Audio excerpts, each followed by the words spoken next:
الحمد للہ الذی جعلنا من المتمسکین بولایت علی بن ابی طالب.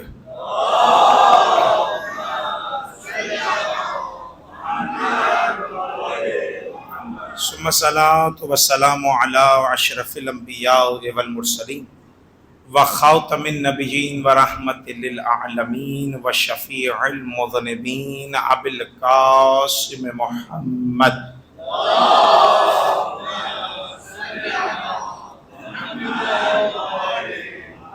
وآلہ وعطرتہ واہل بیتہ الطیبین الطاہرین المعصومین المظلومین ولعنۃ اللہ علی اعدائہم اجمعین. اما بعد فقد قال اللہ تعالی فی القرآن المجید والفرقان الحمید وقولہ الحق. بسم اللہ الرحمن الرحیم. رسلا مبشرین ومنذرین لئلا یکون للناس علی اللہ حجۃ بعد الرسل. صلوات پڑھیں گے مل کر محمد و آل محمد.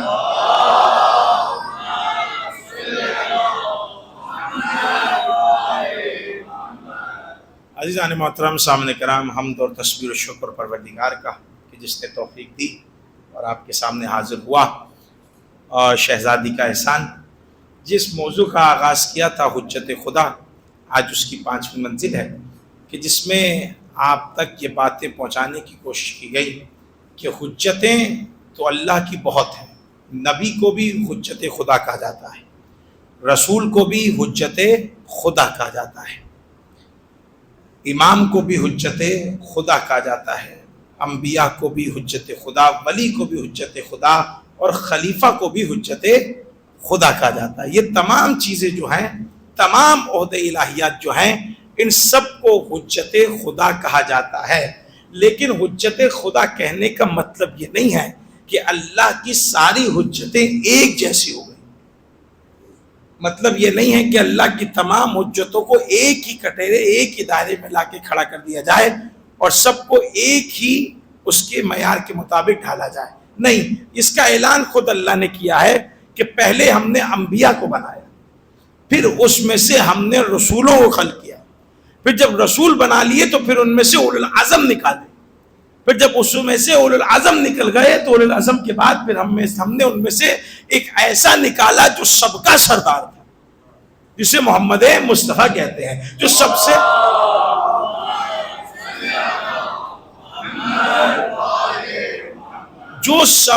بلند تھا، جو سب سے بڑا تھا. تو قانون یہ ہے کہ جو سب سے بلند ہو اس کا وسیع بھی پھر سب سے بلند ہوگا. یہاں تک آپ کے پاس باتوں کو پہنچانے کی کوشش کی گئی. اور پھر یہ بھی آپ کے سامنے واضح کیا کہ یاد رکھیے گا، پروردگار عالم اتنا بڑا ہے، اتنا متعالی ہے، اتنا بڑا ہے کہ ہماری پہنچ وہاں تک نہیں ہے. اب جب اللہ نے ہمیں خلق کیا ہے احسن تقویم پر، ہمیں جب اللہ نے بنا دیا ہے، تو پھر اللہ نے ہمیں بنانے کے بعد کچھ ڈیمانڈ بھی کی ہے کہ ہم خدا کی معرفت کو حاصل کریں. تو معرفت کیسے حاصل کریں؟ اللہ تو اتنا بڑا ہے کہ وہ ہم تک آ نہیں سکتا. معصوم کی حدیث کی روشنی میں کہہ رہا ہوں کہ وہ ہم تک نہیں آ سکتے، اتنا بڑا ہے کہ وہ ہمیں وقت نہیں دیتا. ہم اس کے پاس جائیں یہ بھی ممکن نہیں ہے، کیونکہ وہ اتنا بڑا ہے کہ ہمارا ان سے نہ چھو سکتے ہیں، نہ دیکھ سکتے ہیں. سب باتیں آپ کے سامنے کی ہیں، نہ دیکھ سکتے ہیں، نہ چھو سکتے ہیں، تو ہم بھی اس تک نہیں جا سکتے ہیں. تو جب نہ وہ ہم تک آ سکتا ہے اور نہ ہم اس تک جا سکتے ہیں، تو بیچ میں کسی ایسے کو ہونا چاہیے کہ جس کا ریلیشن، جس کا کنیکشن اس سے ہو، کہ جس کی کنیکشن کی بنیاد پر وہاں کی باتیں یہاں ہو اور یہاں کی باتوں کو وہاں پہنچایا جائے. اسی لیے پروردگار عالم نے یہ اعلان کیا تھا کہ یاد رکھنا، یوم ندعو کل اناس بامامہم، ہم قیامت کے دن تم سب کو تمہارے امام کے نام سے پکاریں گے. ایک سٹیپ میں آگے جا رہا ہوں. ہاں، قیامت کے دن ہم تم سب کو، تمام انسانوں کو کس کے نام سے پکاریں گے؟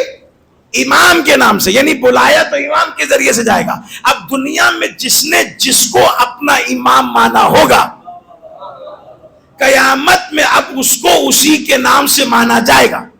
اور پہلے دن اس پر بھی بات ہوئی کہ اللہ نے امام الجنہ بھی بنائے ہیں، امام النار بھی بنائے ہیں.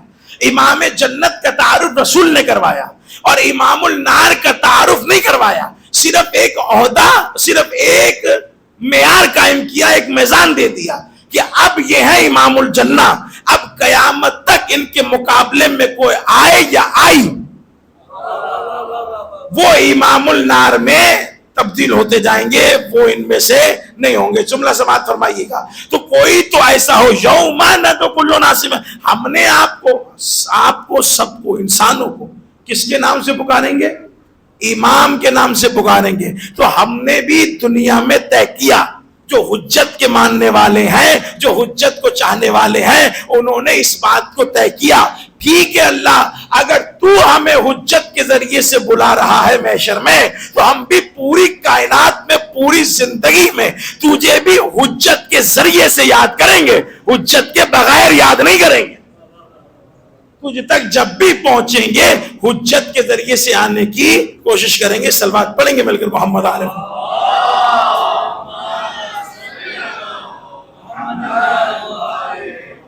تو بیچ میں کسی ایسے کو ہونا چاہیے، اور اسی کو حجت کہتے ہیں، اسی کو خدا کی دلیل کہتے ہیں، کہ جو ہمیں اس سے ملاتا ہے اور اس کو ہم سے ملا دیتا ہے، اس وسیلے کو حجت کہتے ہیں. بس جملہ سماعت فرمائیے گا. اس کو ہم کو ملانے والے جو بیچ میں کنیکشن ہے، اسٹرانگ کنیکشن، اسے کہتے ہیں حجت خدا. اب تھوڑا سا آگے بڑھیے تاکہ اگلی منزل پر جا سکوں. یاد رکھیے گا جب وہ منصور ابن حازم امام کی خدمت میں حاضر ہوا تھا، کل یہاں پر بات کو روکا تھا، تو اس نے جا کر کہا تھا مولا میں کچھ لوگوں کے درمیان تھا، میں کچھ لوگوں سے ملا تھا. دیکھیے میں نے کل کیا تمہید باندھی؟ تمہید یہ باندھی کہ اگر کوئی خدا ہے اور کوئی متعالی ہے، کوئی اتنا بلند ہے، جب انسان خدا کے وجود تک قائل ہو جائے تو پھر اس کو یہاں پر آنا پڑے گا کہ جب خدا ہے اور اس کی یہ سب صفات ہیں تو پھر وہ ناراض بھی ہوتا ہوگا، رضامند بھی ہوتا ہوگا. تو کوئی تو ایسا ہو کہ جو بتائے کہ خدا کی ناراضگی کس میں ہے، خدا کی رضا کس میں ہے. یعنی کوئی تو ایسا ہو کہ جو ہم پر وہی تو نہیں اتری ہے کہ ہم خود ہی نماز مغرب کو 3 رکعت پڑھنے، نہیں، کوئی تو تھا جو وہاں کا پیغام ہمارے پاس لے کر آیا تھا. تو کوئی تو ہو کہ جو ہمیں بتائے کہ خدا ان چیزوں سے رضامند ہوتا ہے. ماں باپ کا احترام کرو تو خدا کی رضایت حاصل کرو، اور اگر ماں باپ کا احترام نہیں کرو گے تو عذاب آئے گا، گناہگار ہو جاؤ گے. تو ایسی ناراضگی اور رضا کا جو قانون ہے کوئی تو ہم تک پہنچانے والا ہونا چاہیے، یا پھر یہ ہونا چاہیے کہ کوئی ایسا سامنے ہو کہ اس کی رضا خدا کی رضا ہو، اس کی ناراضگی خدا کی ناراضگی ہو. منصور کہتا ہے مولا میں جب وہاں گیا تو لوگوں کے درمیان میں موجود تھا، تو لوگ یہ کہہ رہے تھے کہ خدا کی معرفت کو کیسے حاصل کیا جائے. تو میں نے ان سے کہا کہ خدا کی معرفت کو حاصل کرنا تمہارا کام ہے، تم خود اپنے اللہ کی معرفت کو حاصل کرو. اللہ اتنا بڑا ہے کہ وہ تمہیں اپنی معرفت کروانے نہیں آئے گا، تمہیں خود چاہیے کہ اپنے اللہ کی، اپنے خدا کی معرفت کو حاصل کرو. کہتا مولا جب میں نے ان سے کہا تو انہوں نے کہا کہ ہاں بات تو ٹھیک ہے. کہا پھر میں نے ان سے دوسرا سوال کیا کہ تم خدا کی معرفت کیسے حاصل کرو گے؟ جب تک رسول تھے تو ان کے ذریعے سے خدا کی معرفت ہوتی رہی، ان کے ذریعے سے تم تک دین پہنچتا رہا. لیکن اب رسول اس دنیا میں نہیں ہے، رسول اب جا چکے ہیں. اب بتائیے اب یہ بتاؤ کہ اب تم دین کہاں سے لوگے؟ حازم ان لوگوں سے کہہ رہا ہے کہ اب بتاؤ کہ تم دین کہاں سے لوگے، اب دین کس سے لوگے؟ تو سب نے کہا ہم دین قرآن سے لیں گے. کیوں؟ کہا اس لیے کہ قرآن اللہ کی حجت ہے. ہم نے کہا ٹھیک ہے قرآن اللہ کی حجت ہے. تو پھر حازم کہتا ہے، منصور ابن حازم کہتا ہے میں نے اگلا سوال کیا. وہ سوال کیا تھا؟ کہ میں نے اگلا سوال یہ کیا کہ تم میں سے کوئی ہے جو قرآن کو جانتا ہو؟ تو کہا لوگوں نے 3 نام لیے. ایک ابن مسعود کا نام لیا، ابن مسعود کا نام لیا، ایک حضرت عمر کا نام لیا، اور ایک حذیفہ کا نام لیا. کہ یہ تینوں ہیں کہ جو قرآن کو جانتے ہیں. منصور ابن حازم کہتا ہے میں نے ایک اور سوال کھڑا کیا. میں نے کہا کیا تم دعوے سے کہہ سکتے ہو یا انہوں نے دعویٰ کیا ہے کہ ہم پورے قرآن کو جانتے ہیں؟ کہا نہیں، نہ انہوں نے دعویٰ کیا اور نہ ہم کہہ سکتے. کہا پھر جو پورے قرآن کو جانتا ہی نہیں ہے اس سے کیا تم پوچھو گے؟ ان سے کیسے تم حاصل کرو گے؟ کہ بات تو تمہاری ٹھیک ہے، کہ اس کا مطلب یہ ہے کہ جو دعویٰ کرے کہ وہ پورے قرآن کو جانتے ہیں اسے پھر آپ حجت تسلیم کرو، کہ جو پورے قرآن کو اپنے ساتھ ملا کر تمہیں بتا سکے کہ جو پورے قرآن کا۔ حازم کہتا ہے مولا پھر میں نے ان سے یہ بھی کہا کہ میری نظر میں علی کے علاوہ کوئی ایسا نہیں ہے کہ جس نے یہ دعویٰ کیا ہو کہ میں قرآن کو پورا جانتا ہوں، میں قرآن کو مکمل جانتا ہوں۔ عزیزان محترم، یہیں سے وہ بات شروع ہوئی کہ حسبنا کتاب اللہ کو جو نعرہ لگایا گیا، صلوات پڑھیں گے مل کر محمد آل محمد، توجہ کیجئے گا، حسبنا کتاب اللہ کا جو نعرہ لگایا گیا، جو بات کی گئی کہ ہمارے لیے قرآن کافی ہے، اس کا مطلب کیا ہے کہ وہ فقط اور فقط قرآن کو حجت سمجھ رہے ہیں، اور اس پوری دلیل کو باطل کیا منصور ابن حازم نے اس دلیل کے ساتھ کہ جب تم کہہ رہے ہو قرآن، تو قرآن جانتا کون ہے تم میں سے؟ کون سمجھتا ہے تم میں سے قرآن کو؟ تو جب سب کا انکار ہوا پھر مولا نے روایت کے آخر میں کہا رحم اللہ، اللہ تم پر رحم کرے کہ تم یہ باتیں کر کر آئے ہو ہمارے حق میں، اللہ تم پر رحم کرے، تم پر اللہ کی رحمت ہو۔ اب جملہ سماعت پڑے حسبنا کتاب اللہ۔ اچھا اگر آپ عقل سے اس بات کو ذرا سوچیں گے نا تو آپ کو سمجھ میں آئے گا کہ یہ جو دعویٰ ہے نا حسبنا کتاب اللہ، یہ دعویٰ خود ہی اس بات کی دلیل ہے کہ یہ دعویٰ جھوٹا ہے۔ مثلا انہوں نے کہا ہمارے لیے کتاب کافی ہے، ہمیں کسی کی ضرورت نہیں ہے، ہم جو پوچھیں گے کس سے پوچھیں گے؟ قرآن سے پوچھیں۔ اب مجھے بتائیے یہ جو جملہ ہے حسبنا کتاب اللہ، یہ جملہ قرآن میں آیا؟ رسول کی حدیث میں آیا؟ نہیں آیا۔ یہ جملہ کس کا ہے؟ حضرت ہے نا ان کا جملہ، یہ ان کا جملہ ہے۔ اس کا مطلب یہ کہ انہوں نے جملہ کہا، انہوں نے اس جملے کو لیا، نہ یہ قرآن کی آیت، یار جملہ سمجھ پڑے، نہ یہ قرآن کی آیت نہ رسول کی حدیث، یہ جملہ ہے۔ اس کا مطلب یہ ان کو پتہ نہیں ہے، یہ ایک انہیں یہ بھی دو حجتوں کو مانتے ہیں۔ میں کچھ کہہ رہا ہوں عزیزان محترم، اس کا مطلب یہ ہے کہ یہ بھی ایک کیوں نہیں، یہ بھی دو حجت کو مانتے ہیں، ایک اس حجت کو قرآن کو، اور دوسرا جس کے قول کو لیا اس کو حجت مان رہے ہیں۔ یعنی ان کو پتہ نہیں ہے، یہ انجانے میں دو حجتوں کا اقرار کیے بیٹھے ہیں، بس ہمیں پاگل بنانے کے لیے ان چیزوں کا ادراک کر رہے ہیں۔ لیکن میں جملہ کہہ رہا ہوں، یہ اپنے اپنے قسمت کی بات ہے کہ حضرت عمر نے کتنے مقامات پر کہا تھا کہ اگر علی نہ ہوتے تو میں ہلاک ہو جاتا۔ نہیں یہ کوئی یہ بدتمیزی نہیں ہو رہی، یہ کوئی وہ نہیں ہے کہ توہین کے پیکر میں جائے، جا کر دیکھیے گا ان کی کتابیں بھی بڑی پڑی ہے کہ حضرت عمر کا یہ جملہ ہے، کتنے مقام پر کہا کہ اگر علی نہ ہوتے تو عمر ہلاک ہو جاتا۔ اس کا مطلب یہ کہ اپنے اپنے نصیب کی بات ہے، کوئی ان کو حجت مانے بیٹھا ہے جو یہ دعویٰ کریں، اور اپنے اپنے نصیب کی بات ہے۔ ہم نے ہمیشہ حجت اس کو مانا ہے جس نے ممبر پر آ کر سلونی کا دعویٰ کیا۔ صلوات کہا دیا پڑھیں گے مل کر محمد عالم، توجہ کیجئے گا۔ تو ہم نے ہمارے یہاں کتاب نہ کل کافی تھی نہ آج کافی ہے، حجت تو ہے قرآن، لیکن اکیلی حجت نہیں ہے۔ حجتوں میں نبی حجت، رسول حجت، امام حجت، تمام حجت۔ ایک سٹیپ ہم آگے بڑھے کہ آج قرآن بھی حجت ہے، لیکن قرآن حجت ہے لیکن اہل بیت کے علاوہ حجت نہیں بن سکتا۔ جب تک قرآن کے ساتھ اہل بیت کو نہیں رکھا جائے گا ہمارا مقصد پورا نہیں ہوگا۔ اہل بیت کے ساتھ رہنا، میں نے جملہ کہا کہ حضرت عمر کے یہ بھی جملے کتابوں میں لکھے ہیں کہ حضرت عمر نے فرمایا، اب سن لیجئے، اب جیسے بھی سن رہے مجھے نہیں پتا، فرمایا کہ میں اس مشکل سے پناہ مانگتا ہوں کہ جس میں مشکل تو ہو لیکن مشکل کشا علی نہ ہو۔ ارے دیکھیے قسم خدا کی کیا جملے ہیں۔ میں کہتا ہوں کہ اچھا ہوا کہ انہوں نے پوچھا آگے بڑھ کر، ایک طرح کی مہربانی ہے ان کی، نہ پوچھتے نہ پتہ چلتا، چلو پتہ تو چل دیتا، لیکن ہم کہتے ہماری نہ مانی جائے، کم از کم ان کی قوم تو اپنی ان کی باتوں کو تسلیم کرے۔ جتنی بھی آیتیں اتری، مثلا آیت اتری کلو شیء احصینہ فی امام مبین، ہم نے ذرے ذرے کا علم امام مبین میں رکھا. اب اس کے ذرا راوی تلاش کر کے بتائیے کون ہے. تو ایک نام ملے گا حضرت ابوبکر کا، خلیفہ اول کا. جب یہ آیت اتری تو رسول آئے، مسجد میں بیٹھے ہوئے تھے، رسول مسجد میں بیٹھے تھے، یہ آئے آ کر کہنے لگے یا رسول اللہ یہ امام مبین سے مراد کیا ہے؟ یا زہرا سلامت رہے آپ لوگ. کہ یہ کون پوچھنے والا دیکھو کون ہے. کہ یہ بتائیے کہ امام مبین کیا ہے، یہ کون ہے؟ اچھا جب آپ سے کوئی صاحب مجھ سے کوئی سوال کرے تو انتظار تو کرو گے نا کہ میں کوئی جواب دے دوں. انہوں نے انتظار نہیں کیا، فوراً کا تورات، زبور، انجیل، قرآن. رسول نے چاروں پر کہا لا لا لا لا.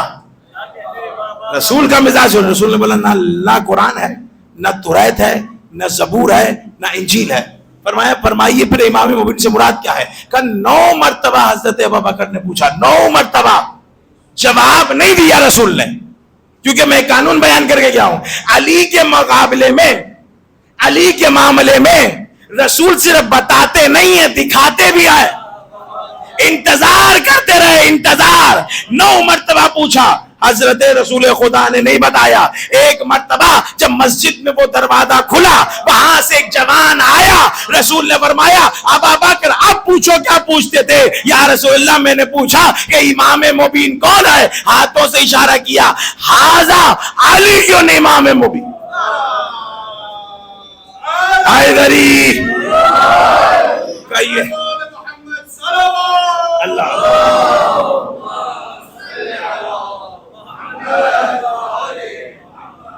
ھذا علی امام.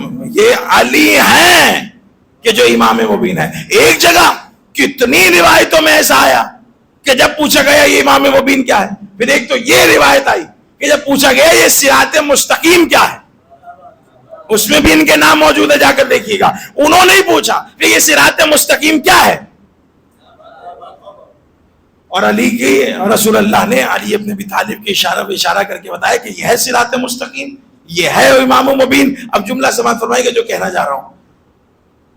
اس واقعے کو، اس روایت کو دیکھیے، تاکہ خلیفہ ثانی کا دور تھا. کس کا دور؟ خلیفہ ثانی. اور دربار میں ایک فیصلہ آیا. فیصلہ کیا تھا؟ فیصلہ یہ تھا، سنیے گا. اچھا یہ بہت کرتے ہیں کہ اگر اتنا ہی معاملات تھے ان کے درمیان تو علی ان کے مشکل حل کرنے کیوں جا رہے ہیں؟ یہ سوال آپ کے سامنے آتا ہے نا کہ علی دربار میں پھر کیا کرنے جاتے تھے اگر خلافت چھیننے گئی اور خلافت تھا تو علی دربار میں کیا کرنے جاتے تھے؟ اس کا جواب بھی انشاءاللہ میں آپ کو دے دوں گا. کیونکہ وہ دربار اس وقت خلافت کا نہیں، اسلام کا دربار تھا. علی خلافت کو بچانے نہیں، اسلام کو بچانے جاتے تھے. نہیں میرے ساتھ ہیں؟ اگر نہیں ہے تو بتا دیجئے. حجت کا کام ہوتا ہے کسی بھی حال میں، کسی بھی دور میں اسلام کی حفاظت کرنا. یہ حجت کے کاموں میں سے ایک کام ہے. جملہ سماعت فرمائیے گا. روایت کہتی ہے، اب وہ چھوڑیے، میں جو واقعہ ہے، فیصلہ ہے، میں بات میں اس جملے کی دلیل دے رہا ہوں کہ حجت کا کام کیا ہوتا ہے؟ اسلام کی حفاظت کرنا. کہ جب خلیفہ اول کا دور تھا تو ایک شخص چلتا ہوا، سنیے گا، قرآن کو اٹھا کر، اچھا منصور ابن حازم نے یہ بھی کہا کہ میں نے لوگوں سے پوچھا کہ تم اس قرآن کو حجت مانتے ہو؟ ارے یہ قرآن یہ وہ کتاب ہے جس میں سے یہودی بھی آتے ہیں، مجوسی بھی آتے ہیں، غیر مذہب کوئی بھی آتا ہے، وہ اسی قرآن میں سے دلیل بنا کر اس مسلمانوں کو ذلیل کر جاتا ہے، اسی قرآن سے دلیل بنا کر ہمیں ہرا کر چلا جاتا ہے. تم اس کو حجت مان رہے ہو؟ اکیلے حجت کیسے ہو سکتی ہے؟ اب یاد رکھیے گا یہ نہیں اکیلے حجت نہیں ہے. امیر کا جب وہ خلیفہ اول کا دور تھا، دربار سجا ہوا تھا، ایک غیر مذہب قرآن لے کر ان کے دربار میں آیا اور آ کر کہنے لگا کہ یہ قرآن اللہ کی کتاب ہے. اور انہوں نے کہا ہاں اللہ کی کتاب ہے. کہ جب اللہ کی کتاب ہے تو آپ کا اس قرآن کے بارے میں کیا عقیدہ ہے؟ خلیفہ اول تخت پر بیٹھے تھے، کہا یہ قرآن وہ ہے کہ جس میں ہر شے کا بیان ہے، یہ شفا ہے، یہ جتنے فضائل پڑھ سکتے تھے انہوں نے پڑھے. پڑھنے کے بعد کہا اچھا تم کیا چاہتے ہو؟ کہ میرا اس سوال کا جواب اس قرآن سے نکال کر دیجیے. جب آپ کا یہ عقیدہ ہے کہ ہر شے کا جواب اس چیز میں موجود ہے تو مجھے اس کا جواب اس قرآن سے نکال کر دیجیے. روایت کہتی ہے انہوں نے کتاب کو لیا, قرآن کو لیا, لے کر کھولا, پڑھتے رہے, ڈھونڈتے رہے, جواب نہیں ملا. نیچے بیٹھے ہوئے درباری علماء کو دیا, انہوں نے 3 دن کا وقت لیا. 3 دن کے وقت کے بعد جب دربار میں آئے تو شکر کر رہے تھے وہ نہیں آیا. سننے کے موڈ میں ہیں آپ لوگ؟ شکر کر رہے تھے کہ وہ نہیں آیا, لیکن تھوڑی دیر میں وہ قرآن لہراتا ہوا آ گیا اور کہا میرا جواب. تو جواب پتہ ہے علماء کا کیا تھا؟ کہ جواب یہ ہے کہ اسے قتل کر دو, یہ مسلمانوں کے عقیدے خراب کر رہا ہے. یہ پرانی عادتوں میں سے ہے کہ جب جواب نہیں آتا تو قتل کے فتوے. کب قتل کر دو؟ جب یہ کہا کہ قتل کر دو, کہا نہیں, ٹھیک ہے قتل کر دو. پتہ چل گیا نہ قرآن اللہ کا ہے نہ اسلام اللہ کا دین ہے. اب بات آگے جا رہی ہے. میں نے کہا نا حجت خدا کی ذمہ داریوں میں سے ایک ذمہ داری ہے کہ وہ اسلام کی حفاظت کرتا. اب بات اوپر تک گئی کہ ایسا بتا قرآن اللہ کی کتاب نہیں ہے, اسلام اللہ کا دین نہیں ہے, اور یہ تخت بھی, یہ کرسی بھی, یہ خلافت کچھ بھی اللہ کی نہیں ہے. اب بات جب آئی کرسی پر, اب بات جب آئی دین پر, تو وارث دین کے دروازے پر آ کر کھڑے ہو گئے. جملہ سنیے گا, جملہ سنیے گا. حجت کے دروازے پر آئے, دق الباب کیا. کون؟ اب میں جملہ بدل رہا ہوں. خلافت کو ہم نے امامت کے دروازے پہ کھڑا ہوا دیکھا. یعنی پھر جملہ بدل رہا ہوں, دنیا کے بنائے ہوئے کو ہم نے اللہ کے بنائے ہوئے کے دروازے پہ کھڑے ہوئے دیکھا. اب جب دروازے پر آئے, دق الباب کیا, علی باہر آئے. علی نے پوچھا کیوں آئے ہو؟ کہنے لگے ہم قرآن میں سے اس سوال کا جواب لینے آئے ہیں. قسم خدا کی یہ میں کہہ رہا ہوں, علی نے یہ نہیں کہا ہے, علی کا مزاج ہی یہ نہیں ہے, یہ میں کہہ رہا ہوں. علی نے یہ نہیں کہا تھا کہ تم وہی نہیں ہو جو کہتے تھے حسبنا کتاب اللہ, کہ ہمارے لیے اللہ کی کتاب کافی ہے. دیکھیے میں نے آپ کو صرف وہ قول سنایا نہیں, اس قول کی تصدیق بھی کر کر دکھا دی. اس منظر میں آپ کو لے گیا کہ مقام دیکھیے کیا آ گیا کہ قرآن کو کافی کہنے والے قرآن کے وارثوں کے دروازے پر کھڑے. دق الباب کیا, علی باہر آئے. کیوں کہا ہو؟ کہ اس سوال کا جواب قرآن. علی نے کہا خود ڈھونڈو. کہ یا علی ہم پر وقت نہیں آیا, اسلام پر وقت آ گیا. اس کا مطلب 2 طرح کے لوگ ہوتے ہیں, جب اپنے پر وقت آئے تو اسلام کو آگے کرتے ہیں, اور جب اسلام پر وقت آئے تو وارث اسلام کو آگے آ کر کھڑے ہوئے. کھڑے ہو کر کہنے لگے سوال کا جواب دیجیے, یہ ہمارے دین کو سب کو بگاڑ کر چلا گیا. یہ کہہ رہے کہ نہ کوئی اللہ کا اسلام ہے نہ اللہ کی کرسی ہے, کچھ بھی نہیں ہے. آپ جواب دے دیجیے. علی نے قرآن اٹھایا, صفحہ کھولا, کہ یہ لو اس کا جواب, یہ لو اس کا جواب.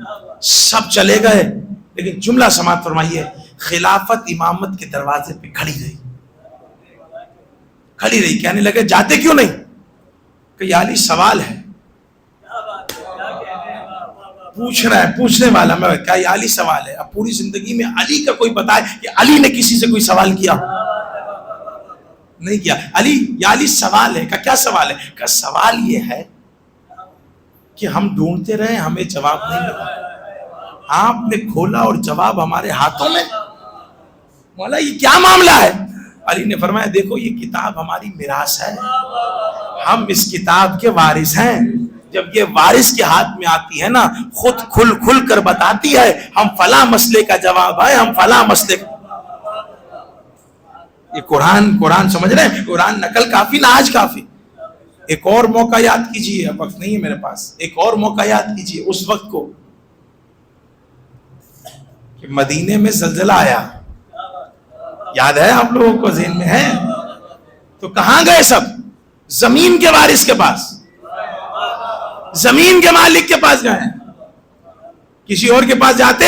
دیکھیے اگر کسی کی بلڈنگ ہل رہی ہو تو اس کے مالک کو کہا جاتا ہے کہ تمہاری بلڈنگ میں ضعف ہے, اسے ٹھیک کرواؤ. تو جب مدینے میں ایک مرتبہ زلزلہ آیا تو سب ادھر ادھر ہو گئے, سب آگے علی کے دروازے پر آئے. یا علی زلزلہ, علی باہر آئے, زمین پر ہاتھ مارا, خاموش ہو جا, تجھے ہو کیا گیا ہے؟ اور قرآن نے کہا کہ اس مرد کو ڈھونڈیے کہ جو زلزلہ آتا ہے تو زمین. مال ہے یا نہیں علی ابن ابی طالب کے یہ فضائلوں میں عزیزان محترم. اب وہ سن لیجئے, میں بات کو ختم کر رہا ہوں. حجت کا کام ہوتا ہے کہ وہ جب بھی اسلام پر وقت آئے تو اسے سنبھالے. اب یہ جو بار بار دربار میں جانا امیر المومنین کا نظر آ رہا ہے, یہ کسی کی حمایت میں نہیں ہے, یہ اسلام کی حمایت میں جایا جا رہا ہے, اسلام کو بچانے کے. کتنے فیصلے ایسے ہیں کہ جن کا حکم صادر ہو گیا اور وہ پھانسی پہ چڑھنے والا ہے, تو وہیں سے امیر المومنین کو اس نے گزرتا ہوا دیکھا, آواز یا علی مدد کیجیے. اور علی آتے تھے, پوچھتے تھے یہ فتویٰ کس نے دیا, یہ فیصلہ کس نے کیا, تو پوچھا جاتا تھا کیسے کیا, بس کیا اجماع سے کیا, عقل سے کیا, کہ قرآن کو تو حجت تھا نا, علی نے اس فیصلے کو قرآن سے کر کے دیا. کتنے فیصلے ایسے ہیں میں آپ کے سامنے بیان نہیں کر سکتا ہوں ابھی, لیکن اتنا سنیے گا. دربار ہے, 2 شخص دربار میں داخل ہوئے. خلیفہ ثانی جب داخل ہوئے تو ان کا فیصلہ کچھ یوں تھا کہ غلام کہہ رہا تھا میں آقا ہوں, آقا کہہ رہا تھا میں آقا ہوں. غلام کہہ رہا تھا میں اس کا آقا ہوں, اور آقا بھی کہہ رہا تھا میں آقا ہوں. دونوں میں جھگڑا ہے. اب یہ حل کیسے ہو؟ اب جب دیکھا گیا, جملہ سننا ہے, دربار میں آگے خلیفہ ثانی بیٹھے ہیں, انہوں نے کہا ٹھیک ہے فیصلہ کرتے ہیں. سوچتے رہے, جب بات نہیں بنی اپنے بندے کو بھیجا, کہا جاؤ علی کو بلا کر لاؤ, جاؤ علی کو بلا کر لاؤ. اب امیر المومنین دربار میں آئے. مولا نے کہا کیا معاملہ ہے؟ کہا یہ کہتا ہے میں آقا ہوں, یہ کہتا ہے میں آقا ہوں. کہا ٹھیک ہے بیٹھ جاؤ. اپنے غلام کو امیر المومنین نے کہا جلدی کرو, دیوار میں 2 بڑے بڑے سوراخ بناؤ, 2 بڑے بڑے گڑھے کھودو, اور ان دونوں کی گردنوں کو وہاں رکھو, ان دونوں کی گردنوں کو وہاں دے دو. کہا ٹھیک ہے دے دیتے ہیں. جب گردنوں کو وہاں دے دیا, سننا سمجھ, جب وہاں دے دیا اور خود خلیفہ ثانی سے کلام کرنے میں لگا ہے, بات کرنے میں لگے, باتوں پہ باتیں کرے, باتوں پہ. اب وہ ایک نظر علی کے چہرے کی طرف دیکھتے تھے, ایک نظر ان کی طرف دیکھ رہے ہیں کہ باتیں مجھ سے کر رہے ہیں, ان کا کیا کرنا ہے. وہ کیا جانے مزاجی علی ابن ابی طالب, وہ ایک چہرہ علی کا دیکھ رہے ہیں, پھر ان کی علی کیا کر رہے ہیں, یہ وہ دیکھتے دیکھتے دیکھتے جب بہت وقت گزر گیا, یعنی میں یوں کہوں کہ جن کی گردنوں کو گڑے میں دیا تھا, جب ان کے ذہن سے بھی نکل گیا کہ ہم کون ہیں, اس وقت علی نے کہا غلام کی گردن کو کاٹو. آقا کی گردن اندر ہی تھی, غلام کی گردن باہر تھی. علی اٹھے بولا یہ غلام ہے, یہ آقا. یا زہرا یا حیدری,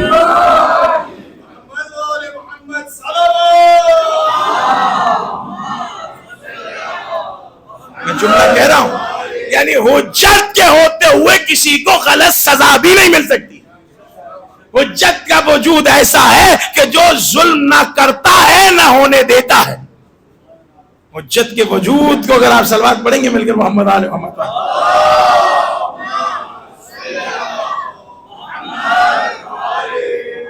اس وقت بہت سے واقعات میرے ذہن میں آ رہے ہیں, لیکن میں جلدی سے اگر پڑھ رہا ہوں. قرآن نہ کل کافی تھا, نہ آج کافی, نہ آگے کافی ہوگا. قرآن اس وقت حجت ہے جب اہل بیت کے ساتھ آ جائے. یہ دلیل, سب سے بڑی دلیل ہمیں کس میدان میں ملتی ہے؟ اگر آپ کے ذہن میں ہو تو کس میدان میں سوچیے. غدیر بھی ہوا, ہر میدان ہوا. ہمیں کوئی تو ایسا میدان ہو کہ جس پہ پتہ چلے, کوئی سامنے کا ایسا واقعہ ہو. دیکھیے واقعے تو سب سامنے کے ہوتے ہیں, بس توجہ دلوانے کی ضرورت ہوتی ہے تاکہ انسان کے پاس ایک دلیل آ جائے, انسان کے پاس ذہن میں ایک مکالمہ بن جائے کہ اگر کسی سے بات ہو تو اس کو جواب تو دے سکیں. کوئی تو ایسا میدان ہوگا. اس میدان کا نام ہے مباہلہ. ذہنوں میں آیا؟ میرے پاس وقت نہیں, میں زیادہ نہیں پڑھ سکتا. مباہلہ, جلدی سے جملہ کہہ دیتا ہوں تاکہ آپ تک بات پہنچائے. عیسائی آئے رسول کے پاس, یا رسول اللہ آپ بڑا دین لے کر آئے ہو, آؤ ذرا بات کرتے ہیں, مباحثہ کرتے ہیں. مباحثہ ہوا. رسول دلیلوں پہ دلیلیں دے رہے ہیں, قرآن کی آیتوں پہ آیتیں پڑھ رہے ہیں عیسائیوں کے سامنے, کوئی بات نہیں بن رہی. پھر آخر اللہ نے حکم بھیجا, حبیب علم آ جانے کے بعد بھی یہ تم سے جدال کر رہے ہیں, بحث کر رہے ہیں نا, بس اب نہیں ہوگی بحث. ان سے کہو کہ ابنانا و ابناکم و نسانا و نساکم و انفسنا و انفسکم, ان سے کہو تم اپنے بیٹے لاؤ, ہم اپنے بیٹے لاتے ہیں. ارے بات تو قرآن اور بحث پہ چل رہی تھی, قرآن تو پیش کیا جا رہا ہے. آدم کی مثال دے دی, سب مثالیں دی جا رہی ہیں, لیکن وہ ماننے کو تیار نہیں ہے. کہا بس ان سے کہہ دو کہ کچھ نہیں, جاؤ کل آئیں گے, آمنے سامنے آئیں گے اور لعن کریں گے. اور آمنے سامنے ہوئے تو لعن تک تو نوبت ہی نہیں پہنچی. کیوں نہیں پہنچی؟ اس لیے نہیں پہنچی کہ انہوں نے چہرے دیکھ لیے، اس لیے کہ انہوں نے چہرے دیکھ لیے اور فوراً ہٹے. اچھا قرآن یہ کہنا چاہ رہا تھا یا زہرا؟ اچھا قرآن یہ کہنا چاہ رہا تھا. میں جملہ کہتا ہوں، قرآن کبھی بھی تصویروں کے بغیر سمجھ میں نہیں آتا ہے، الفاظ کبھی بھی تصویروں کے بغیر. اچھا قرآن یہ کہنا چاہتا تھا، اچھا قرآن یہ کہنا چاہتا، کہا میں ایسا چہرہ دیکھ رہا ہوں جو ہاتھ کے لیے دعا اٹھائے، دعا کے لیے ہاتھ اٹھائے تو کیا ہو؟ پہاڑ اپنی جگہ چھوڑ دیں، ان سے مباہلہ نہ کرنا. اس کا مطلب قرآن کافی نہیں ہوا. جب عیسائیوں نے قرآن کے ساتھ اہل بیت کو دیکھا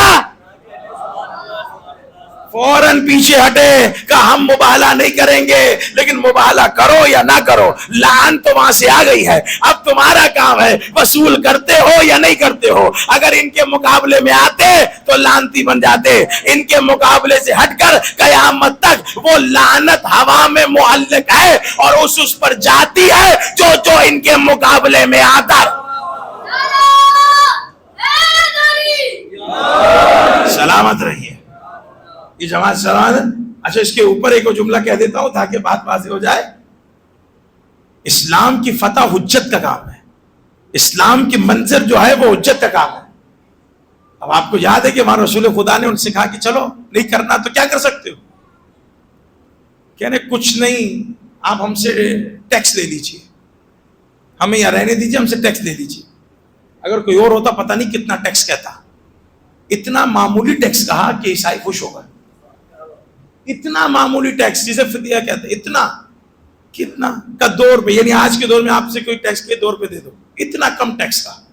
لوگ پیچھے کہتے رہے کہ یا رسول اللہ یہ کیا کر رہے ہیں آپ تو مباہلہ جیتے ہیں، کچھ زیادہ بولیں. لیکن رسول نے اتنا کم کہا. رسول نے جواب دیا کہ میں اپنی تجوریاں پڑھنے نہیں آیا، میں اسلام کو بچانے آیا ہوں، میں اسلام کو پھیلانے آیا ہوں. اب یہ 2 ہو یا 2.5 ہو یا 2.5 ہو، جتنا بھی ہو، اب یہ جب تک یہ لوگ دیتے رہیں گے نا اپنی ہار کو تسلیم کرتے رہیں گے اور اسلام کی فتح کا اظہار کرتے رہیں گے. جو ٹیکس لیا یہ اس بنیاد پہ لیا، تجوریاں پڑھ کر نہیں لیا ہے. عزیزان محترم، حجت اپنے مقام پر اپنے اس پہ صرف اسلام کی حفاظت چاہتی ہے، وہ نہیں دیکھتی کس کا دربار ہے یا کون بیٹھا ہے کہاں بیٹھا ہے. حجت گھر پر بھی ہو تو حجت ہوتی ہے، حجت ممبر پر بھی ہو تو حجت ہوتی ہے، حجت جھولے میں بھی ہو تو حجت ہوتی ہے، حجت جہاں بھی ہو حجت ہوتی ہے. بس جملہ کہہ رہا ہوں، اگر حجت میدان میں بھی ہو تو وہ حجت ہوتی ہے. اور اس وقت حسین نے اپنی حجتوں کو دکھایا، اپنے کرامات کو دکھایا. کل میں کہہ کر گیا کہ حسین محتاج نہیں تھے. حسین نے جب پانی کی طلب کی گئی، حسین نے پانی مانگا، حسین شہزادی کو پیچھے تھے، چشمہ جاری کر دیا. یہ حجت کا کام، چشمہ جاری کر. سکینہ جتنا پانی کہو بھی حاضر ہے، لیکن نانا کی امت کی شفاعت کا کیا ہوگا؟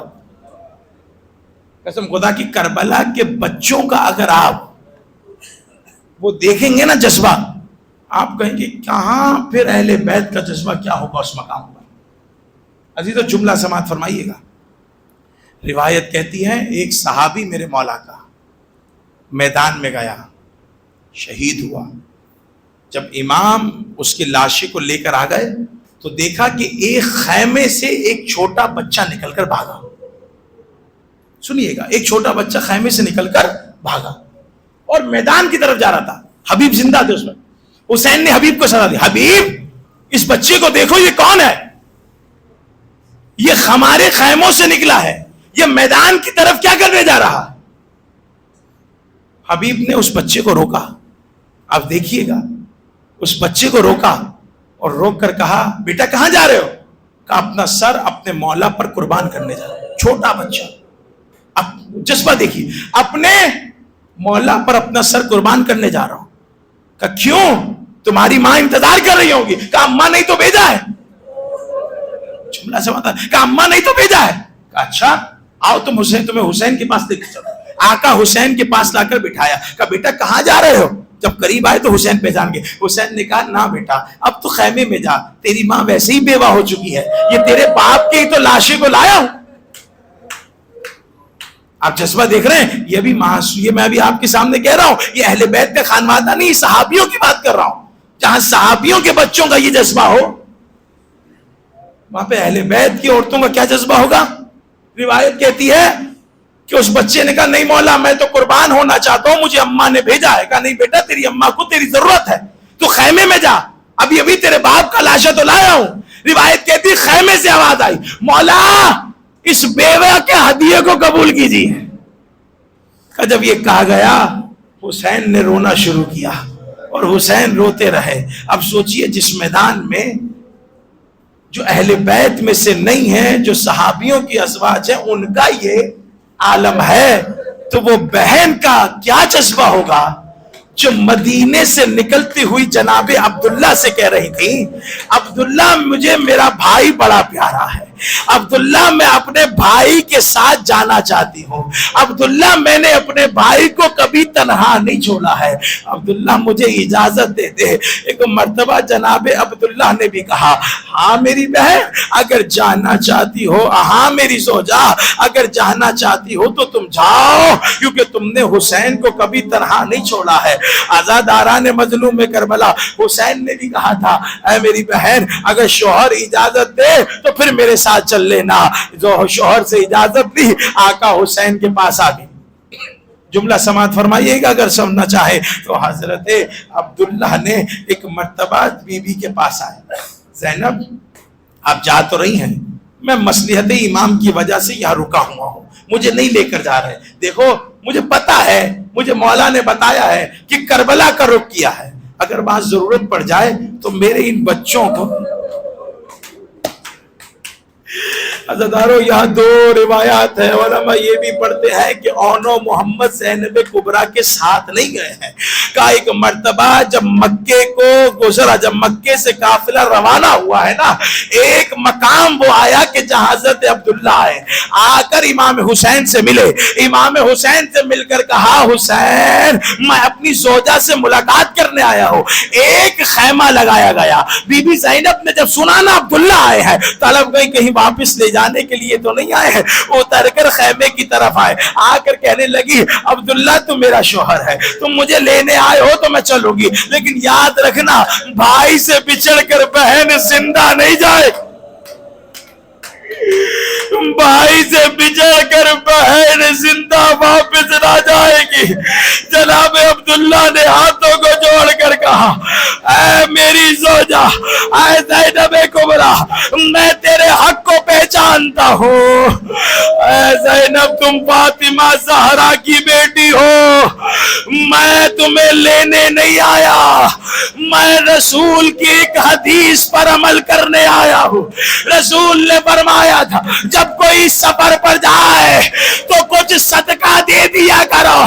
میں صدقے کے طور پر اپنے یہ دو بیٹے لایا ہوں، جب ضرورت پڑے زینب کو میری طرف سے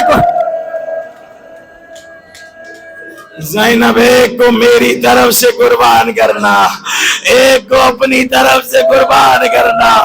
عزاداران مظلوم کربلا اونو محمد، نام تو آپ نے پہچان لیا، اونو محمد اپنی ماں کے آنکھوں کے تارے. شب عاشور زینب اپنے بچوں کو سمجھا رہی ہے اب بچوں کل قربانی کا دن ہے، کل ہر ماں اپنی قربانی حسین پر قربان کرے گی. یاد رکھنا تم سے پہلے کہیں اکبر کا لاشا نہ آ جائے، تم سے پہلے کہیں قاسم کا لاشا نہ آ جائے.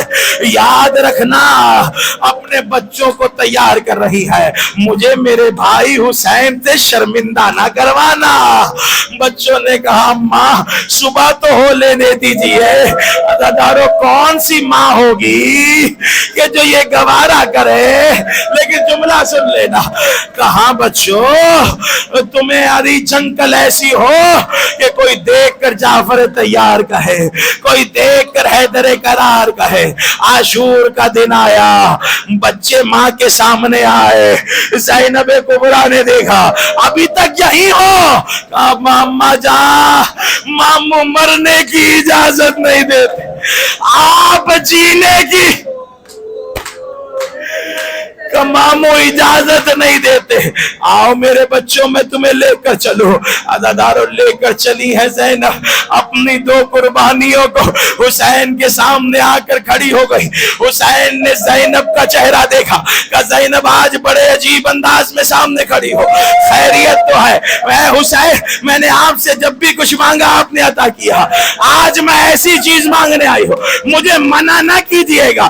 حسین کہا زینب کیا چاہتی ہو؟ کہا میرے بچوں کو مرنے کی اجازت۔ ماتم کرتے جانا دادا، زینب کبریٰ کو پرسہ دینا ہے ان کے بچوں کا، میرے بچوں کو مرنے کی اجازت دیجئے۔ جب اتنا جملہ کہا نا کہ میرے بچوں کو مرنے کی اجازت، حسین کبھی بچوں کا قد دیکھتے تھے، کبھی زینب کبریٰ کو دیکھتے تھے، کبھی بچوں کو دیکھتے تھے، کبھی زینب کبریٰ کو دیکھتے تھے۔ پھر آخر کہا زینب تم نے مانگا بھی تو کیا مانگا، آج قربانی کا دن ہے، جاؤ میں نے اجازت دی۔ حسین نے بچوں کو ذوالجناح پر سوار کرایا، گھوڑوں پر سوار کروایا، گھوڑے قریب آئے، حسین زینب نے روکا، بچوں رکو، پورا میدان تمہارا ہے۔ لیکن جملہ سننا زدارو، زینب نے کہا بچوں رکو، پورا میدان تمہارا ہے، لیکن دیکھنا کہیں غلطی سے فرات کی طرف نہ جانا، حسین کا اصغر پیاسا۔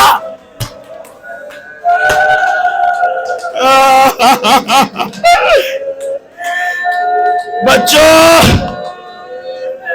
فرات کے کنارے حسین کی سکینہ پیاسی، حسین کا اصغر پیاسا۔ ذاکرین تو یہ بھی پڑھتے ہیں، آواز دی بچوں یہ جاگیر سے باہر چلے جا رہا، یہ اکبر کی جاگیر۔ عزادارِ جملہ سماعت فرمانا، اب چلے ہیں اونو محمد، کیا آلہ جنگ کی ہے، لیکن میں کل جملہ کہہ چکا، ہر قانون جنگ انہوں نے کربلا میں توڑا ہے۔ ایک وقت آیا کہ اونو محمد کو ارد گرد سے گھیرا گیا، گھیر کر اتنا مارا کہ جب وہ بچے زیر سے زمین پر آئے، اپنے ماموں کو آواز دی۔ حسین نے کہا ابا جلدی کرو، ارے بڑی سخت شہادت عزاداروں نہیں پڑھ سکتا، کہا ابا جلدی کرو، اونو محمد کو لینے چلے۔ روایت کہتی ہے جب حسین اور عباس پہنچے تو بچے دم چھوڑ چکے تھے، بچے اس دنیا کو چھوڑ چکے تھے۔ بچوں کو لیا، خیام میں لاشیں آئے، لاشوں کو خیام میں رکھا۔ بی بی فضہ نے کہا بی بی آئیے، آپ کے بچے آئے ہیں۔ آواز دی یہ میدان سے واپس کیوں آ گئے؟ تو بی بی زندہ نہیں آئے ہیں، مر گئے۔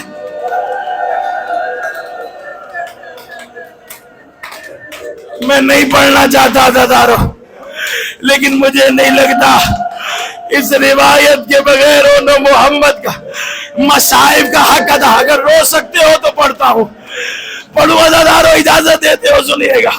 روایت یہ بھی کہتی جب شام سے لشکر آزاد ہوا ہے نا، سب کے سر آئے، سب کے سروں کو زینب نے بڑھ کر لیا، اونو محمد کے سروں کو زینب نے نہیں فضہ نے لیا۔ اور جو سر لائی تھی نا وہ کہتی ہیں ان بچوں کی ماں زندہ ہے یا مر گئی؟ بی بی زینب نے آواز دی زندہ ہے، لیکن کیا کرو، اکبر کو رو، حسین کا۔ عزادارو جب زینب واپس آ گئی مدینہ آ کر جب اپنے گھر گئی، جا کر زمین پر بیٹھی، عبداللہ کی نظر زینب کے پر پڑی کہ خاتون آپ کون ہیں؟ بی بی زینب کا جگر چھنی ہوا. عبداللہ پہچانیے آپ کی زوجہ کا زینب بالوں پر سفیدی کیسے آ گئی؟ کا جس نے جوان بیٹے کے سینے میں برچی دیکھی ہو، جس نے 17 قدم کے سفر سے بھائی پر خنجر چلتا ہوا دیکھا ہو، ارے اس کے بالوں پر سفیدی نہ. یہ باتیں کرتے کرتے زینب کی نظر تو چھوٹے چھوٹے حجروں میں گئی. بی بی زینب کو نا محمد یاد آئے کہ بچہ مجھے معاف کرنا، حسین کے بچے پہلے. ماتم حسین